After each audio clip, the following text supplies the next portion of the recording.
This is Chapter 17 of What Grows After Goodbye by Alexi Hart. February crept up on Willow Creek, bringing with it pink hearts in storefront windows and paper cupids hanging from lampposts. Natalie would have been content to ignore Valentine's Day as another commercial holiday.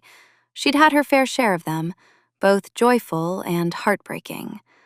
But owning a bookstore meant leaning into every excuse for celebration. Besides, Carla had insisted. "We have to do blind date with a book," Carla said, leaning over the counter with an excitement that was almost unsettling. "You wrap books in brown paper, write a few clues on the cover, and people choose based on intrigue. It's like literary matchmaking." "I do love matchmaking," Darlene chimed in, flipping through a glossy magazine of chocolate recipes. "And chocolate. Can we serve chocolate?" "Chocolate is non-negotiable," Natalie agreed. She glanced around the shop, picturing tables covered in mysterious packages and people's surprised smiles. "Okay, we'll do blind date with a book. Maybe a poetry night?" "Speed dating!" Darlene exclaimed, eyes lighting up. "But with books! People bring their favorite book and have 3 minutes to convince someone else to read it. If you like the pitch, you swap numbers, or at least swap titles." Natalie laughed. "You're a genius, and also terrifying. But okay, we'll do book lovers speed dating. We'll need to partner with someone for drinks and snacks." "Say no more," Michael said, appearing in the doorway with a stack of flyers. "The Grove is already planning a Valentine's market for local artisans. We can cross-promote. I snagged us a chocolatier and a candle maker." Natalie raised an eyebrow. "You're a chocolatier now?" "No, but I bribed one with unlimited coffee," he replied, leaning over the counter to kiss her. "Also, your mailbox is full of cards from your speed dating fans." Her face flushed. "Oh no! Did someone sign me up?" "You'll have to ask Darlene," he said with a grin, and darted out of reach as Darlene feigned innocence. The high school mentorship program at the Grove kicked off the first week of February. On a Tuesday afternoon, a dozen teenagers filed into the co-working space, their sneakers squeaking on the polished concrete floor, backpacks slung over their shoulders. Michael had arranged for different members to spend 15 minutes sharing what they did for a living, from a graphic designer to a freelance grant writer to a retired math teacher who was learning to code. "Remember," Michael told the volunteers, "the goal is to inspire, not to convince them that spreadsheets are sexy." He winked at Natalie, who had tagged along to help with logistics. She watched the teenagers circle the room, scribbling notes and trying to look cooler than they felt. Halfway through, she found herself seated at a table across from a girl with purple streaks in her hair, who was fiddling with a pen. "Hi," Natalie said. "I'm Natalie. I run the bookstore down the street." "I know," the girl said, cheeks reddening. "I mean, I've seen you. My mom dragged me there last week. I didn't think I'd like it, but it was cool." "What do you like to read?" Natalie asked, leaning in as though they were conspirators. The girl shrugged. "I don't know. I like graphic novels, poetry sometimes. I write a little." Natalie's heart warmed. "Would you ever want to share your work?" The girl's eyes widened. "Like, with people?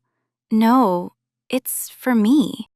"It can stay for you for as long as you want," Natalie assured her. "But if you ever change your mind, we're hosting a poetry open mic this month. No pressure. Options." The girl nodded, tucking a strand of purple hair behind her ear. "Maybe," she said. At the next table, a boy in a hoodie peppered Michael with questions about starting a business. "What if my parents think it's not practical?" he asked. "They want me to go to college." Michael smiled. "My parents wanted me to be an accountant," he said. "I tried it. It wasn't for me. Sometimes you have to try different paths to find yours. College is one path, entrepreneurship is another. You don't have to choose right now. You have to stay curious." The session ended with the teenagers scribbling down their mentors' email addresses and grabbing pizza. One of them asked Michael how much coffee he drank in a day. "It's a sliding scale based on stress," he quipped.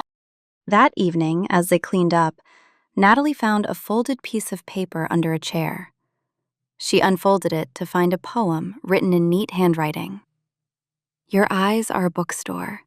Stacks of stories slash a maze I get lost in willingly." Her breath hitched. She showed it to Michael. "Looks like someone found inspiration," he said. The week before Valentine's Day, a cold snap hit. Unusual for the region, but welcome to those who liked any excuse to wear scarves. Natalie arrived at the bookstore one morning to find a puddle slowly spreading across the floor near the history section. "Not again," she groaned, thinking of the Grove's pipe fiasco. She followed the trail to discover a leaky roof tile. The cold weather had caused ice to form and melt, seeping into the store. "Carla," she called, grabbing a bucket. "We're adding roof repair to our skill set." Carla came running, stepping around the puddle. "Oh no! Should we call the community handyman hotline?" "Yes," Natalie said. "And Michael. He owes me for not calling him last time." "Watch your head," she called. "And don't step on the hydrangeas." They patched the roof temporarily and set a drip line into the bucket. "We'll need a roofer," Walter said, wiping his hands. "But this should hold until then." Natalie sighed, relief mixing with gratitude. "Thank you." Afterwards, as she mopped the floor, a sense of community washed over her. She had once dreaded asking for help, equating it with weakness. Now, it felt like breathing.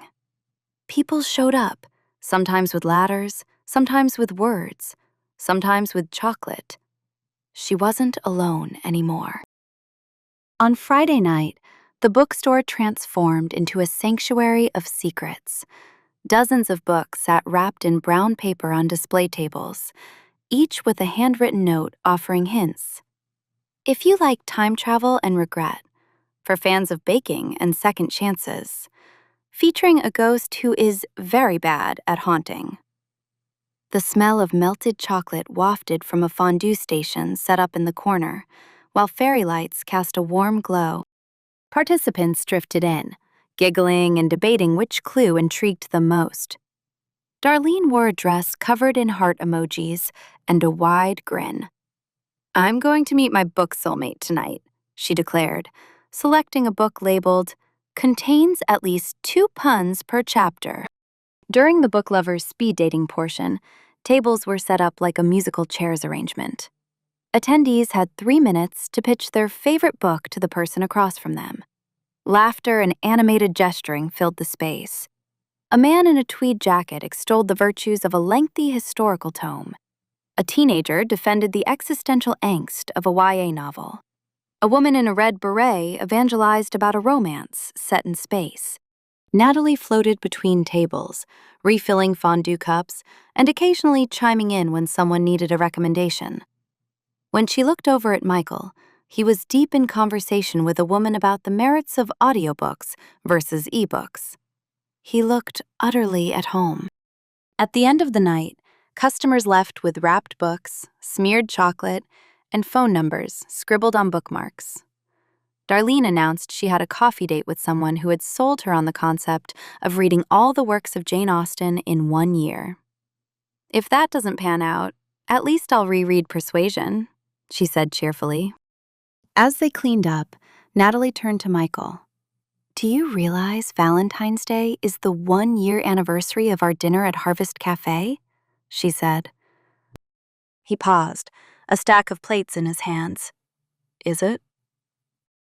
"Yes," she replied. "It's strange. Part of me feels like we've been together much longer. Another part can't believe it's only been a year." He set the plates down and pulled her into a hug. "Well, we did pack a lot into that year," he murmured, his lips brushing her temple. "Loss, laughter, pipes bursting, ugly sweaters, lots of chocolate." And love, she added softly. And love, he echoed, holding her a little tighter. Valentine's Day itself dawned crisp and bright. Michael surprised Natalie at the bookstore with a picnic basket. "Lunch date," he announced, waving his hand dramatically. "I cleared our schedules for the next hour." "You cleared my schedule?" she teased, locking the front door and flipping the sign. "What if we get a run on romance novels while we're gone?" "Then Carlo will upsell them," he said, guiding her toward the door. They walked to the small park near the river, where he spread out a blanket under a live oak dripping with Spanish moss. The basket contained sandwiches, chocolate-covered strawberries, and thermoses of coffee. "So fancy," Natalie said, raising an eyebrow. "Don't get used to it," he joked. "Next week, you're getting P, B, and J." They ate and talked about the mentorship program, about a new author who had reached out, about the possibility of hosting a small local literary festival in the spring. Natalie looked around the park, noting couples on benches, an elderly man feeding ducks, children racing across the grass. It felt like a painting, serene and golden. "Remember when we were teenagers and thought romance had to look like a grand gesture?" she said, picking up a strawberry. "Promposals, roses, declarations written on locker mirrors. For the record, I wrote bad poetry instead of locker graffiti," he replied. "And I kissed my boyfriend behind the bleachers," she said with a grin. He chuckled. "Romance looks like this now," he said.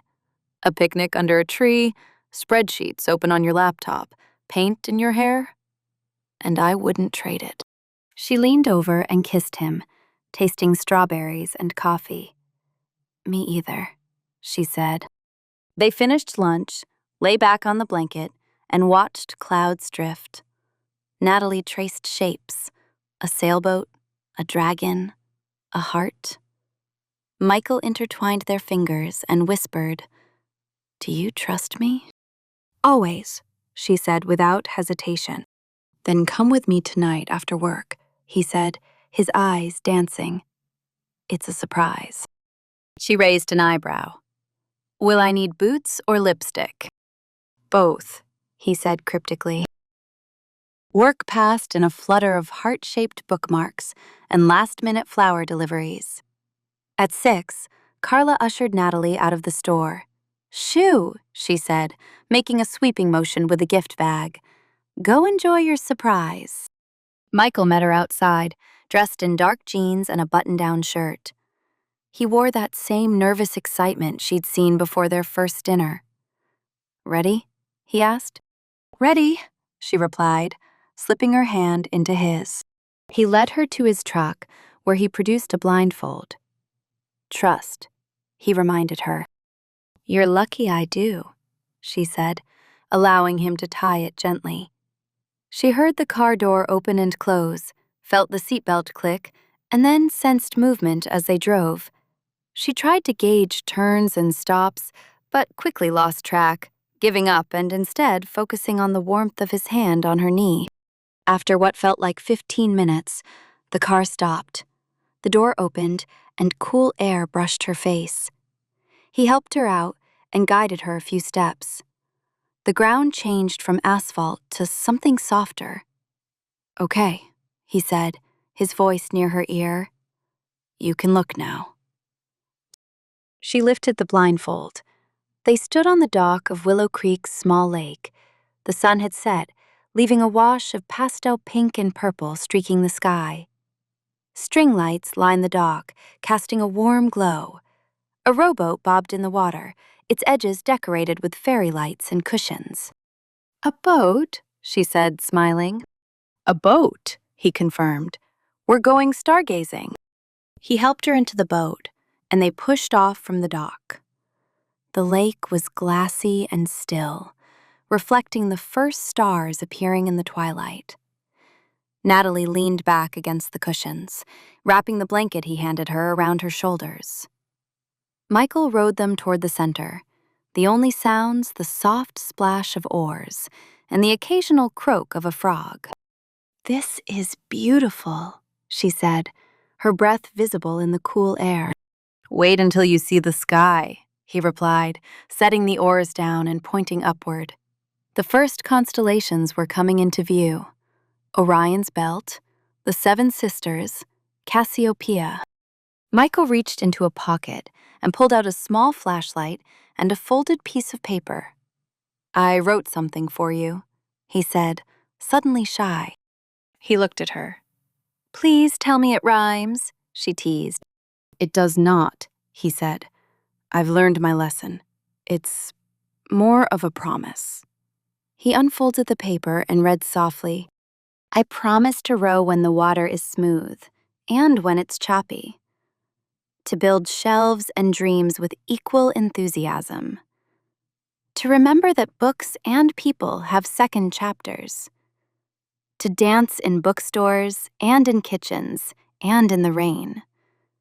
To hold space for your past and make room for our future.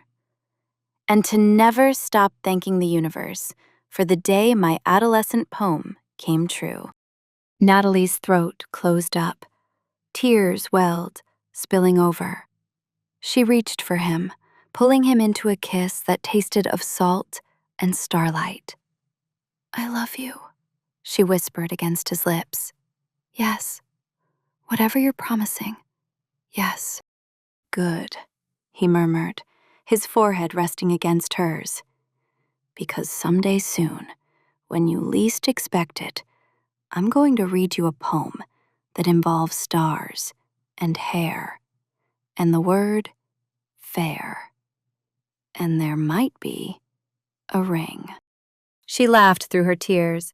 "I'll pretend to be surprised," she said. They lay back in the boat, their hands intertwined, the blanket wrapped around them. Above them, the night bloomed with constellations. Somewhere on shore, a pair of teenagers might have been sneaking into a bookstore to read poetry, their own story beginning. Natalie whispered a silent blessing for them. Love, she decided, was not a single day or a single gesture. It was a series of choices, a pattern of showing up. As the boat drifted and the stars spun overhead, she chose again.